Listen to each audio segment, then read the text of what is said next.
Hello friend, hi, how are you? তোমরা কেমন আছো? আই অ্যাম ফাইন, আমিও ভালো আছি। তোমরা সবাই দেখো দৃশ্যটা কি সুন্দর। এই দৃশ্য দেখতে সবারই বেশ ভালো লাগে, চোখের পক্ষেও ভালো। আজকে আমি সকাল সকাল আমার রান্নাঘর সুপর্ণাস কিচেনে চলে এসেছি। আজকে আমি চলে এসেছি খাসির মাংস করতে, মানে মটন। এখানে আমি 1.5 কিলো 2 কিলো মটন নিয়েছি। আমি টক দই, পেঁয়াজ, রসুন, লঙ্কা দিয়ে ম্যারিনেট করে রেখেছি। আর এখানে আমি 1-1.5 কিলোর মতন আলু মাংসের মতন ডুমো ডুমো করে কেটে নিয়েছি, মাঝখান থেকে অর্ধেক করে। এখন লাল লাল করে ভেজে নামিয়ে নেব। আর এখানে আমি মিক্সি বলে যে মশলাগুলো বেটেছিলাম, তার মধ্যে আমি সমস্ত ড্রাই মশলাগুলো নিয়ে নিয়েছি।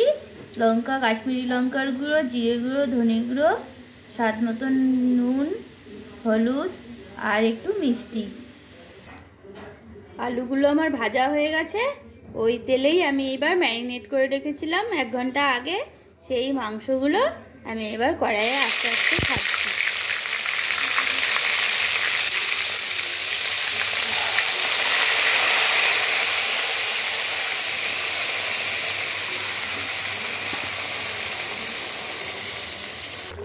দেখো বন্ধুরা, আমার খাসির মাংস প্রায় কষানো হচ্ছে, অর্ধেক প্রায় হয়ে এসছে। আরো কষাবো, তারপর জল দিয়ে ফুটতে দিয়ে দেবো। দেখো বন্ধুরা, আমার খাসি খাসি প্রায় কষানো রেডি। আমার মাংস কষানো পুরো রেডি। এবার আমি প্রেসার কুকারে দিয়ে 2টো সিটি মেরে দিলেই আমার খাসির মাংস মটন ঝোল রেডি।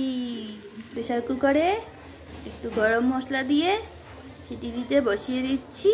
সিটি দিলেই 2টো সিটি দিলেই নাপিয়ে দেবো, তারপর তোমাদের সার্ভ করে দেখাবো, ঠিক আছে?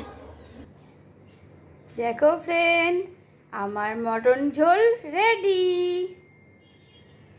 আমার এই রেসিপিটা যদি তোমাদের ভালো লাগে তাহলে অনেক লাইক, কমেন্ট, শেয়ার করো আর সাবস্ক্রাইব করে আমায় ভালোবেসে আমার পাশে থেকো।